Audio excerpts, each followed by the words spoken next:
football season gets going officially for the junior teams down the camps going on. Darcy Park, head coach of the Edmonton Wildcats, joins us. Darcy, how you doing? Good, Jason. How are you doing today? I'm good. Now, you and the Huskies, your camps are at the same time again, right? Which kind of limits kids from bouncing back to one camp or the other and trying to use the teams against each other, correct? Yeah. Last year was the first year that they both kind of lined up on the same weekend, and again this year it followed the same format where both teams were going to go on the same weekend. Unfortunately, they were both supposed to be last weekend, but with the late snowfall, the cities hadn't opened the fields yet, so we both had to postpone our camp. So we're looking forward to going this weekend.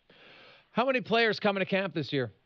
Well, I'm not going to lie to you. It's going to be kind of who shows up coming down the hill. I know right now we've got pre-registered about 96, so we're anticipating over 100. But there are still a few kids who, feel a little bit of pressure to make that decision today. So we'll wait and see who ends up showing up. So when you look at a camp like this, so you maybe have 100 guys, and at the junior ranks you can have for the home games 60 on your roster. I know you can carry a little bit more, maybe 70 guys. So how many cuts will you make after this weekend? You know what?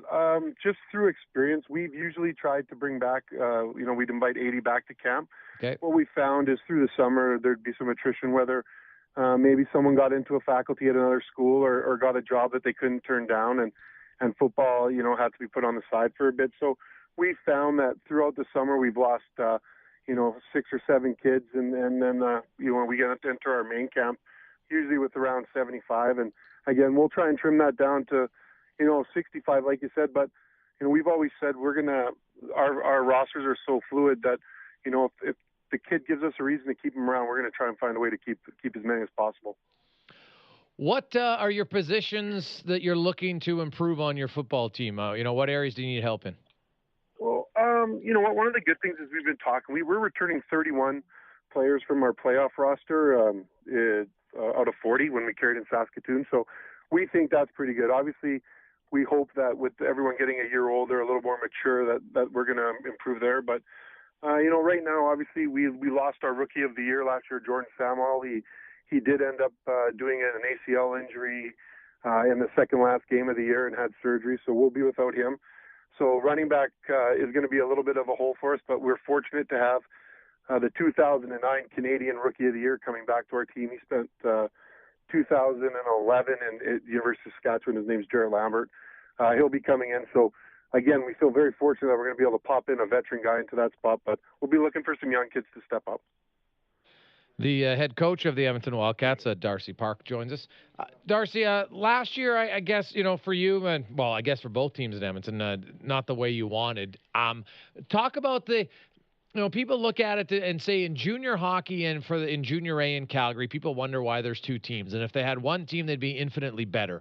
I know the Huskies dominated for a while in the early 2000s, and you guys had your chance of dominating. You look at Calgary now, they've rebuilt that program, and they basically, kind of have the same amount of kids to choose from for one team. Do you think it would be better for junior football to have one team, or does that limit the amount of kids playing, and there's still enough quality kids that both programs could be successful at the same time? I think, I think there is enough quality kids around. I think we looked at it last year, and there were around 87 Alberta kids playing out of province at various levels, whether it be junior or in the CIS. So, our job as junior programs in the city is, again, to try and make it more attractive to keep those kids here. I think one of the things that, obviously, with the new staff at the University of Alberta, new head coach, one of the things is hoping that those kids who maybe have an issue academically to get into the University of Alberta will stay, do their upgrading in Edmonton, play junior, and then move up. What's happened in the years, a couple of years now, is that those kids would just end up going to another school that they could get into. So, it's going to take all three of the elite teams in the city to work together. Again, I'm a big believer in it. The football is important. I have a job. It's about winning. But I think that the 70 kids that we have on our roster and the 70 kids that the Huskies carry on their roster, they become, good citizens of the city. They learn lessons, and ultimately that's what we want. I think that if you look at, even the years when both junior teams were struggling, there are some great men who came from those programs and are contributing, whether they're firemen or police officers, doctors, lawyers. there's still a value in providing that opportunity for as many people as possible. Darcy, have you had conversations with the new head coach of the U of A Golden Bears, Chris Morris, and kind of strengthen that relationship where the U of A and the junior teams work together to the betterment of their teams, but also to the betterment of players, saying, you know what, if this guy's not going to play university, we'd rather have him start on a junior team for 1 year and then maybe come back. Have you had those type of conversations with Morris? Yeah, you know what, obviously Chris has been busy getting his staff together. And one of the things that's good about this year's version of the U of A staff is, as a junior coach, we've dealt with lots of those coaches before. The coaches who have already been at the U of A went before. Rick Walters was there, Tim Princeton has been there, Jason Lafferty's been there, Ryan David's been there. So we've kind of seen what they've done at their first tenure with the U of A, and now adding a guy like Chris Morris and Danny Boyley and Barkley Spady, it's their first time at the U of A, but again, lots of experience, and again, we've got a great relationship with them. So the neat thing is that again, everyone's trying to build the best program that they're gonna, that's gonna help them compete. Ideally, it's about, like we said, keeping the maximum number of players in Edmonton, and I think it's as much up to the junior programs to do that as it is for the CIS program. Ultimately, I think Chris realizes that if you throw teenagers on the field at the CIS level, you're gonna struggle.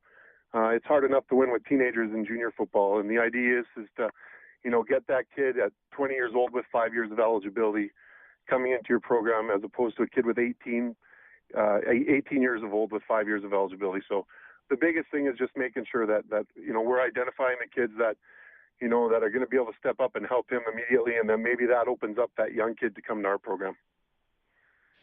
Well, Darcy, good luck at training camp. You guys should have a hell of a weekend for it. The opening week for training camp. Well, I guess it's kind of your spring camp, not really training camp, but enjoy spring camp. I will. Thank you very much again for having me.